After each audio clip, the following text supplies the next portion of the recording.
ஒரு பக்கம் வங்கக்கடல்ல புயல் உருவாகிறதுக்கான வாய்ப்பு இருக்கு அப்படின்னு சொல்றாங்க.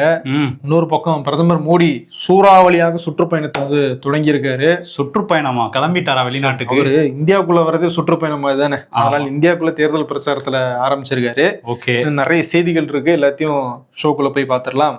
உங்கள் இல்லம் ஒளியால் நிறைந்திருக்க கயல் ஆக்ரோ ஃபுட்ஸ் செக்கு கடலை எண்ணெய் உங்கள் தேவைக்கேற்ப 1 லிட்டர் முதல் 15 லிட்டர் பேக்கிங்கில் கிடைக்கிறது. ஓகே, ஷோக்குள்ள போயிடலாம். பீகார் தேர்தல் சூடு பிடிச்சிருக்கு. நவம்பர் 6ஆம் தேதி முதல் கட்ட வாக்குப்பதிவு நடக்க இருக்கு. பயங்கரமான பிரச்சாரங்கள்லாம் தொடங்கிருச்சு. பிரதமர் மோடி இன்னைக்கு வந்து முதல் கட்ட அந்த தேர்தல் பரப்புரையை வந்து தொடங்கியிருக்காரு. இதுதான் முதல் கட்டமா? அந்த இதுல பகல்காம் தாக்குதல் நடந்தப்பே போய் ஆரம்பிச்சிட்டாரு. அதெல்லாம் அது முன்னாடி தேர்தல் ஆணையத்தின் உதவியோட இப்பதான் ஆரம்பிக்கிறாரு. தேர்தல் ஆணையம் உதவி, அதாவது அவருக்கு டேட் அறிவிச்சதுக்கு அப்புறம் சொல்றேன்னா வேற எந்த உதவியும் கிடையாது. ஆனா ராகுல் காந்தி வேற மாதிரி சொல்றாரு, உதவி எல்லாம் பண்றாங்க, 80 ரூபா கொடுத்தா ஓட்டை நீக்கி விட்டுறாங்களா. அதுவா கர்நாடகாவில ஒரு குற்றச்சாட்டு வச்சிருந்தாரு. அலாந்த் அப்படிங்கிற ஒரு தொகுதியில நிறைய பேருடைய வாக்குகள் எல்லாம் வந்து சட்டவிரோதமாக நீக்கினாங்க, அவங்களுக்கு தெரியாமையே நீக்கிட்டாங்க, அதெல்லாம் விசாரிக்கணும்னு சொல்லியிருந்தாருல. இப்ப கர்நாடகாவுடைய ஸ்பெஷல் இன்வெஸ்டிகேஷன் டீம் போலீஸ் வந்து விசாரிக்கிறாங்க. அதுல என்ன தெரிய வந்திருக்குன்னா, ஒரு நெட் சென்டர் மாதிரி ஒரு சைபர் கஃபே அந்த இடத்துல உட்காந்து ஒரு வாக்காளர்களுடைய பேரை நீக்கிறதுக்கு 80 ரூபா வீதம் ஒரு கும்பல் வந்து அவங்களுக்கு பணம் கொடுத்துருக்கு. அந்த நெட் சென்டர்ல உட்காந்துதான் அந்த அப்ளிகேஷன்லாம் ஃபைல் பண்ணி பேரை தூக்கி இருக்காங்க அப்படின்னு முதல் கட்டமாக தெரிய வந்திருக்கிறதாக போலீஸ் சொல்லியிருக்காங்க. 80 ரூபா ரொம்ப சீப்பா முடிச்சிருக்காங்க. 80 ரூபா ஓட்டுக்கு பணமே அதிகமா கொடுப்பாங்க, ஓட்டுக்கு அதிகமா கொடுக்க வேண்டியது இருக்கு, நீக்கி விட்டுருவோம்னு சொல்லி 80 ரூபால முடிச்சிருக்காங்க. பட் இதெல்லாம் நம்ம வந்து சீரியஸா எடுத்துக்கணும். இப்படி எல்லாம் நடக்குதா அப்படின்னு பார்க்கும்போது அந்த ஜனநாயகமே கேள்விக்குள்ளாகுது.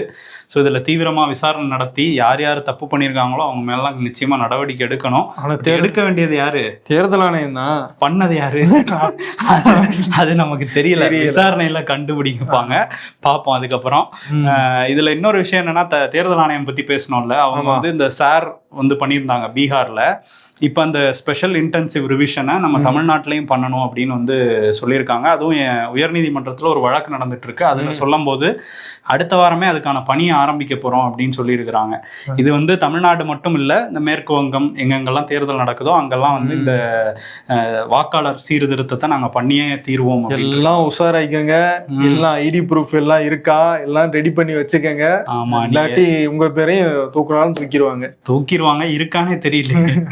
அப்படி ஒரு 80 ரூபா கொடுத்தீங்க தூக்கி விட்டுருந்தாங்கன்னா. ஆமா, அது இதுக்கப்புறம் தான் தெரிய வரும். பூம்புகார்ல இருந்து தேனிக்கு பக்கத்துல இருக்கிற மங்களாதேவி கண்ணகி கோயில் வரைக்கும் கண்ணகி நடந்து போனாங்க. அந்த பாதையில நம்ம ஒரு பயணம் போனா எப்படி இருக்கும்? அந்த பயணம் தான் மிளிர்கள் நாவல். சமகால அரசியல சிலப்பதிகாரத்தினுடைய பின்னணியில பேசுறது தான் இந்த நாவல்.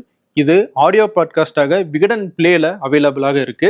விகடன் ஆப்பை டவுன்லோட் பண்ணீங்கன்னா விகடன் பிளே அப்படிங்கிற ஒரு ஐக்கான் இருக்கும். அதை கிளிக் பண்ணி நட்சத்திர எழுத்தாளர் இரா முருகவேலனுடைய இந்த மிளிர்கள் நாவலை நீங்க ஆடியோவாக கேட்கலாம். அதுக்கான லிங்கை நான் கமெண்ட்ஸ்லயும் டிஸ்கிரிப்ஷன்லயும் கொடுத்துருக்கேன், மறக்காம கேளுங்க. ஆந்திராவோட ஒரு சோக சம்பவம் நடந்திருக்கு.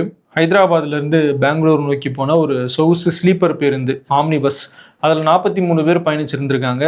கர்னூல் மாவட்டம் சின்னட்டக்கூர் அப்படிங்கிற ஒரு கிராமத்துக்கு பக்கத்துல போய்கிட்டு இருக்கு ஹைவேல. அங்க போகும்போது ஒரு பைக்கோட அந்த பஸ் வந்து மோதுது. அதுல அந்த பைக் பஸ்ஸுக்கு அடியில போய் ஃபியூல் டேங்க்ல வந்து டேமேஜ் ஏற்படுத்தினதாக முதல் கட்ட தகவல் சொல்றாங்க. அதுல அந்த பஸ் வந்து ஃபயர் ஆகி இருக்கு. எமர்ஜென்சி எக்ஸிட் வழியாக சில பயணிகள் தப்பிச்சிருக்காங்க. இருந்தாலும் 20க்கும் மேற்பட்டவங்க வந்து அந்த தீயில கருகி இறந்திருக்கிறதாக தகவல் வந்திருக்கு. இப்போ இருந்தவங்க யார் யாரு அப்படிங்கிற அந்த அடையாளம் காணும் பணிகள் எல்லாம் நடந்துகிட்டு இருக்கு அப்படின்னு சொல்றாங்க. ஆமா, பிரதமர் மோடி தொடங்கி பல தலைவர்களும் வந்து இரங்கலை பதிவு பண்ணியிருக்காங்க, நிவாரணமே அறிவிச்சிருக்காங்க மத்திய அரசு தரப்புல. இன்னொரு சோகமான செய்தி என்னன்னா, தீபாவளி கொண்டாட்டத்தில் மத்திய பிரதேசத்தில் நிறைய குழந்தைகள் வந்து பாதிக்கப்பட்டிருக்காங்க. எதனால அப்படின்னா, நம்ம அந்த ரோல் கேப்லாம் போட்டு துப்பாக்கியெல்லாம் வெடிச்சிருப்போம்ல, அது மாதிரி அங்கே வந்து கார்பைடு கன்னுன்னு சொல்லிட்டு ஒரு பைப்பு, பிளாஸ்டிக் பைப்பில் கால்சியம் கார்பைடை ஃபில் பண்ணி வந்து விற்றுருக்குறாங்க. அதை நிறைய பேர் வந்து போபால், மத்திய பிரதேச தலைநகர் போபாலில் நிறைய பேர் அதை வாங்கியிருக்காங்க. அதில் இந்த கால்சியம் கார்பைடோட கொஞ்சம் தண்ணி கலந்தோம்னா அசிட்டிலின் அப்படிங்கிற ஒரு கேஸ் வந்து ப்ரொடியூஸ் ஆகுமா. அதுலேருந்து ஒரு பெரிய சத்தமும் ஒரு வெடி சத்தம் மாதிரி கேட்கும். அது கன்னு மாதிரி வந்து செஞ்சு அதை வித்துருக்குறாங்க. இதனால வந்து நிறைய பேருக்கு கண்ணில் வந்து காயம் ஏற்பட்டிருக்கு.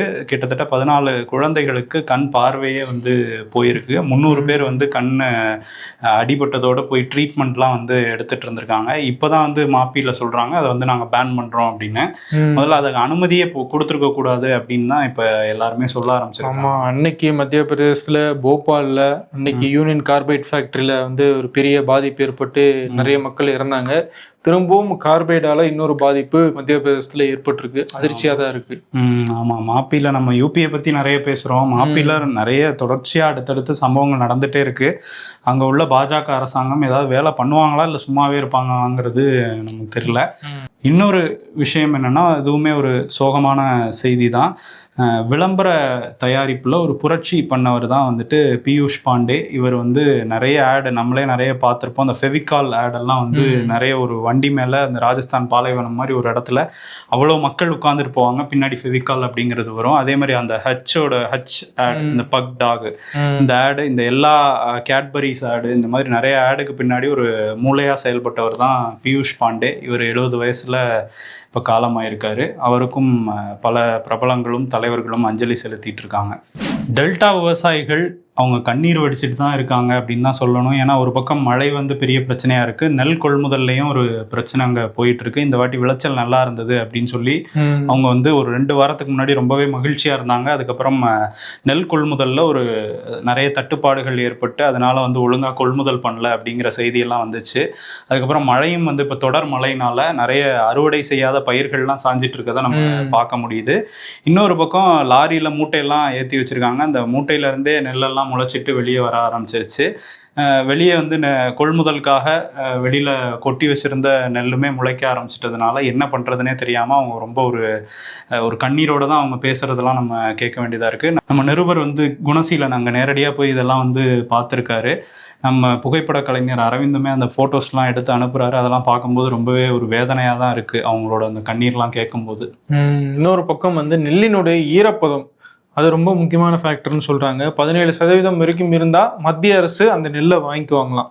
அதை வந்து இப்போ 22% வரைக்கும் நீங்க தளர்த்தி கொடுத்தீங்கன்னா எங்களுக்கு வசதியாக இருக்கும்னு சொல்லி தமிழ்நாடு அரசு தரப்புல வந்து கேட்டிருந்தாங்க. ஏன்னா 22% ஈரம் இருந்துச்சுன்னா இப்போதைக்கு அவங்க மத்திய அரசு வாங்குற நிலைமை இல்லை. இப்போ தமிழ்நாடு அரசு கேட்டுக்கிட்டதுக்கு இணங்க மத்திய அரசு அதிகாரிகளை வந்து தமிழ்நாட்டுக்கு அனுப்ப போறாங்களாம். ஸோ நெல்லை ஆய்வு செய்து அதை ஏத்துக்கலாமா வேணாமா அப்படிங்கிற முடிவு எடுப்பாங்க அப்படிங்கிற தகவல் வந்திருக்கு. ஆமா, எந்த முடிவு எடுத்தாலும் அது ரொம்ப சீக்கிரமா எடுக்க வேண்டிய ஒரு சூழல் தான் இருக்கு அங்க. இன்னொரு விஷயம் என்னன்னா, எடப்பாடி பழனிசாமி அங்க போய் ஆய்வெல்லாம் பண்ணியிருந்தாரு. பண்ணிட்டு அவர் வந்து 800 மூட்டை தான் எடுக்கிறாங்க, இங்க சரியான கொள்முதல் நடக்கல அப்படின்லாம் சொல்லியிருந்தாருல.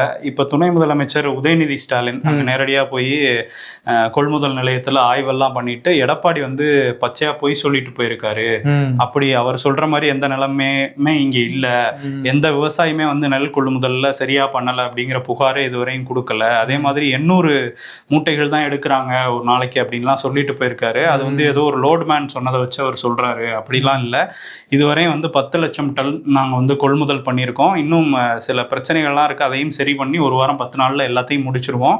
எப்பவுமே அக்டோபர் 1ஆம் தேதி தான் கொள்முதலை தொடங்குவாங்க.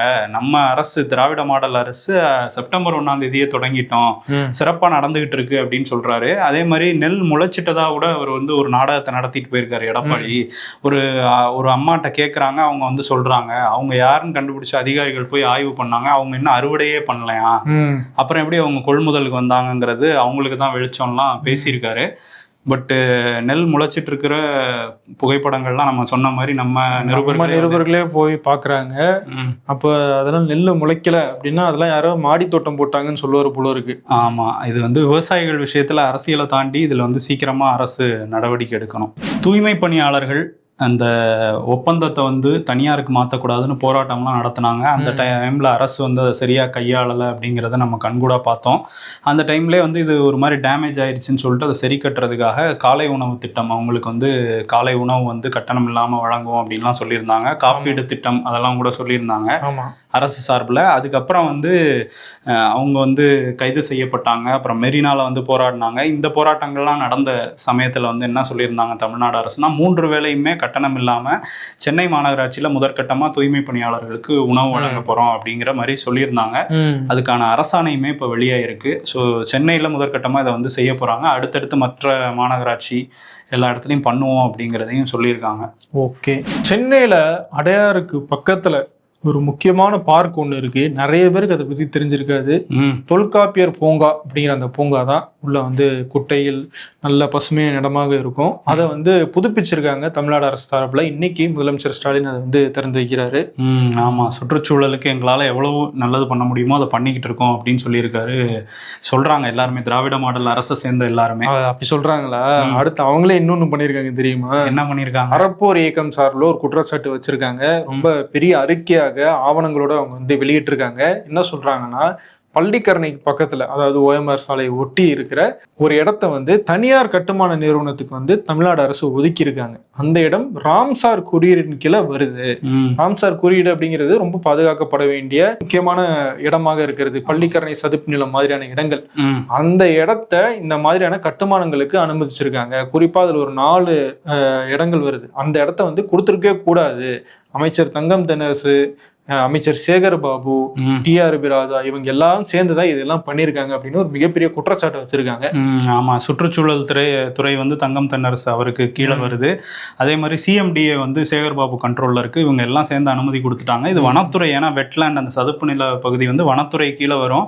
இது அமைச்சர் பொன்முடி இருக்கும் போதே நடந்திருக்கு. அவர் அமைச்சரா இருந்த போதேங்கும் போது அவரும் இதுல சம்பந்தப்பட்டிருக்காருன்னு ஒரு பெரிய குற்றச்சாட்டை வச்சிருக்காங்க. இது 2000 கோடிக்கு மேலான ஒரு ப்ராஜெக்ட், ஒரு மிகப்பெரிய ஊழல் அப்படிங்கிறத அறப்போர் இயக்கம் குற்றச்சாட்டா வச்சிருக்காங்க. பார்க் ஒரு பக்கம் திறக்க வேண்டியது, இன்னொரு பக்கம் வந்து சதுப்பு நிலத்தை வந்து விற்க வேண்டியது அப்படின்ற மாதிரி போய்கிட்டு இருக்கு இந்த ஆட்சி. ஏற்கனவே இந்த சதுப்பு நிலங்கள்ல எல்லாம் வந்து நிறைய முறைகேடுகள் நடந்து அங்க பில்டிங்ஸ் எல்லாம் வந்ததுனால தண்ணி போறதுக்கு இடம் இல்லாம வெள்ளம் வந்துட்டு இருக்கு. அதுவும் இந்த நேரத்துல பாருங்க, கரெக்டா இப்ப மழையெல்லாம் பெய்யுது, இந்த நேரத்துல இப்படி ஒரு குற்றச்சாட்டை மற்ற நகரங்கள் இல்லாத அளவுக்கு சென்னைக்கு ஒரு மிகப்பெரிய ஹைலைட் இருக்குன்னா அது அந்த பள்ளிக்கரணை சதுப்பு நிலங்கள் தான். இவ்வளவு தூரம் கடல்ல இருந்து அந்த அரிப்பு, அந்த விஷயங்கள் எல்லாம் தடுக்குது. வெள்ளத்தை வந்து ஸ்பாஞ்சு மேல உறிஞ்சுக்குது. எவ்வளவு தண்ணியை நீங்க உள்ள கொடுத்தாலும் அந்த பள்ளிக்கரணை சதுப்பு நிலம் அதை உள்வாங்கிக்கும். ஸோ இப்போ நம்ம வீட்டுக்குள்ளலாம் வெள்ளம் வருது அப்படின்னா அது காரணம் அந்த இடங்கள்லாம் ஆக்கிரமிச்சிருக்காங்க அப்படிங்கிறத அர்த்தம். என்னதான் 4000 கோடிக்கு நீங்க வடிகால்கள்லாம் போட்டாலும் அது போய் சேர்ற இடம் சரியில்லை, அந்த இடத்துல ஆக்கிரமிச்சு வச்சிருந்தீங்க அப்படின்னா வீட்டுக்குள்ளதான் வெள்ளம் வரும். அனைத்து சாதியினரும் அர்ச்சகராகலாம் அப்படிங்கிறது திமுக அரசு கொண்டு வந்த ஒரு திட்டம். அதுக்கு பல தரப்பு, பல மாநிலங்கள்ல இருந்து நல்ல வரவேற்பு வந்து கிடைச்சிது.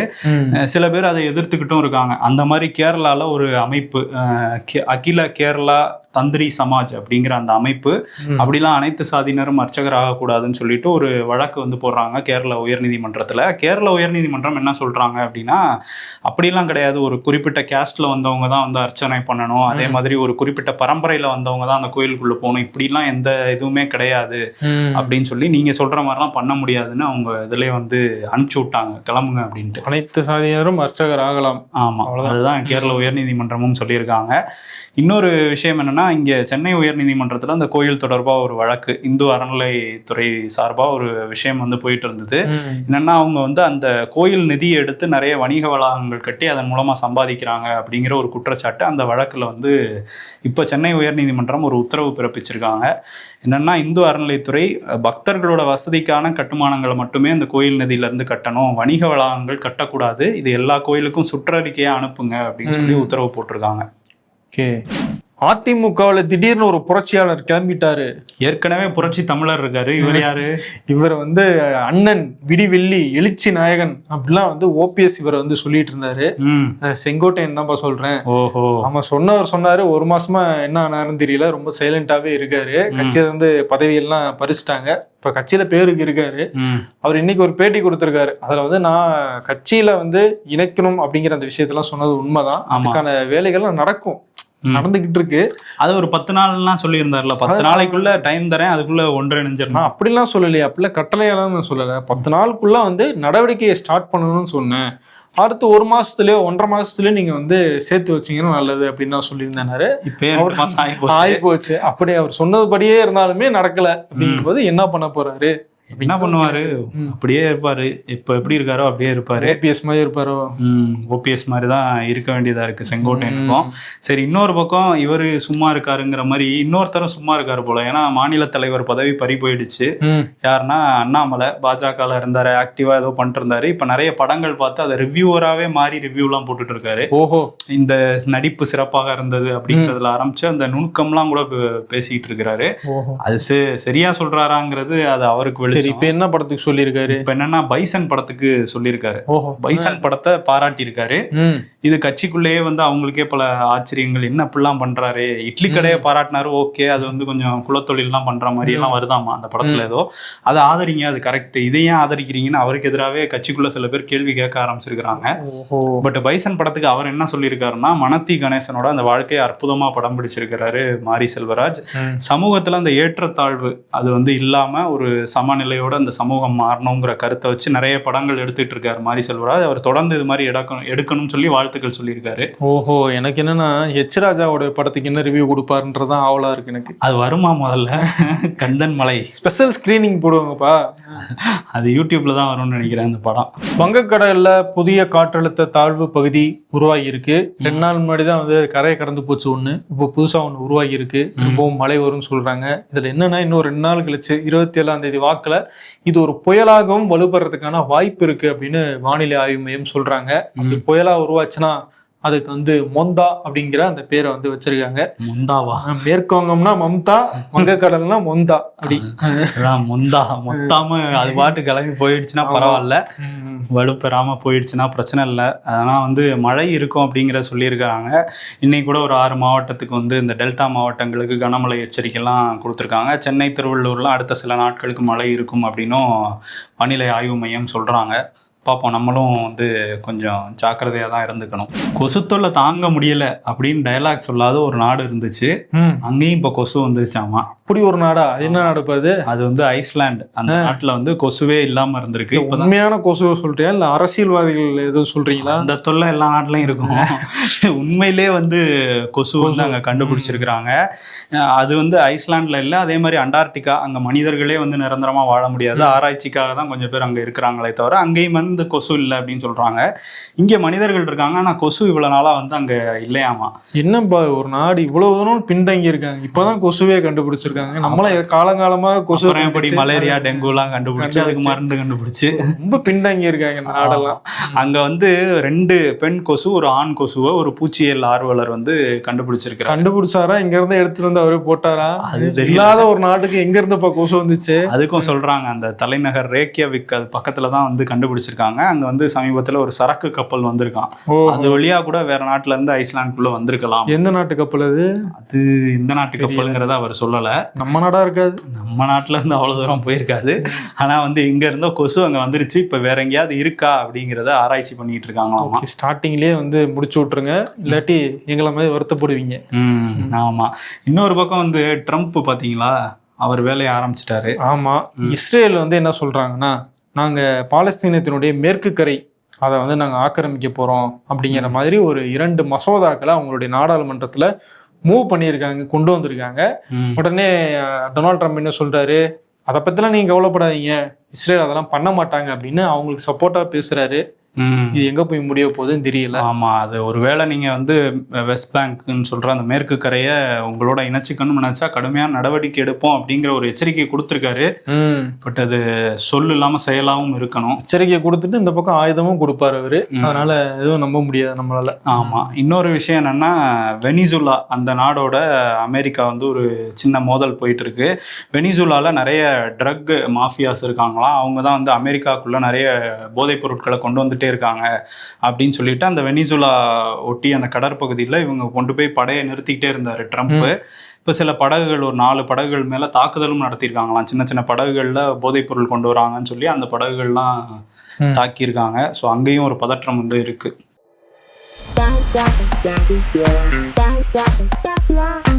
இவ்வளவு பொலிட்டிக்கல் இஷ்யூஸ் போயிட்டு இருக்கு, நீங்க ஏன் எதுவுமே பேசல? எனக்கு எங்க ஆபீஸ்ல நடக்கிற பாலிடிக்ஸே புரியாது மேடம். கோயம்பேடு 6 வருடங்களாக நிலத்துக்கு வாடகை தராததால் செல்போன் டவரை கலற்றி பழைய இரும்பு கடையில் விட்ட நிலத்தின் உரிமையாளர். செல்போன் டவர் உரிமையாளர் வந்து கிணத்தை காணுங்கிற மாதிரி இங்க இருந்து டவரை காணும் கம்ப்ளைண்ட் கொடுக்குறாராம்.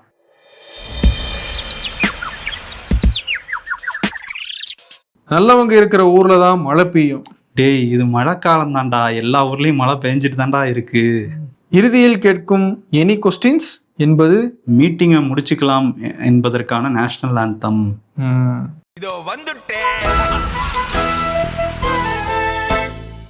யாருக்கு ஒரு விருது கொடுப்போம்? விருது ராம் சார்.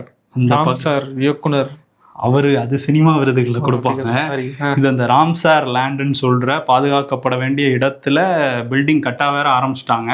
அதுக்கு அனுமதியும் கொடுத்துருக்குறாங்க. அதில் சுற்றுச்சூழல் துறையும் சம்மந்தப்பட்டிருக்கு, இன்னொரு பக்கம் சிஎம்டிஏ சம்மந்தப்பட்டிருக்கு. ஸோ அதோட அமைச்சர்கள் அவங்களுக்கே கொடுத்துடலாமா?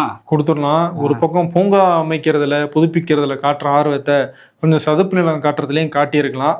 ஸோ அதெல்லாம் காட்டலை அப்படிங்கிறனால காட்டலை. ஸோ வடிவேல் வந்து கான்ட்ராக்டர் நேசமணியா அவன் விஜய் சூர்யாவெல்லாம் கூப்பிட்டு போவார்ல, அந்த மாதிரி தான் ஒரு சீரியஸ்னஸே இல்லாமல் ஒழுங்காக வேலை பார்க்காம விட்டுருக்காங்க இந்த விஷயத்தில். ஸோ அதனால் கான்ட்ராக்டர் நேசமணிங்கிற விருதை முதலமைச்சர் மு க ஸ்டாலினும் 2 அமைச்சர்களுக்கும் கொடுத்துடலாம்.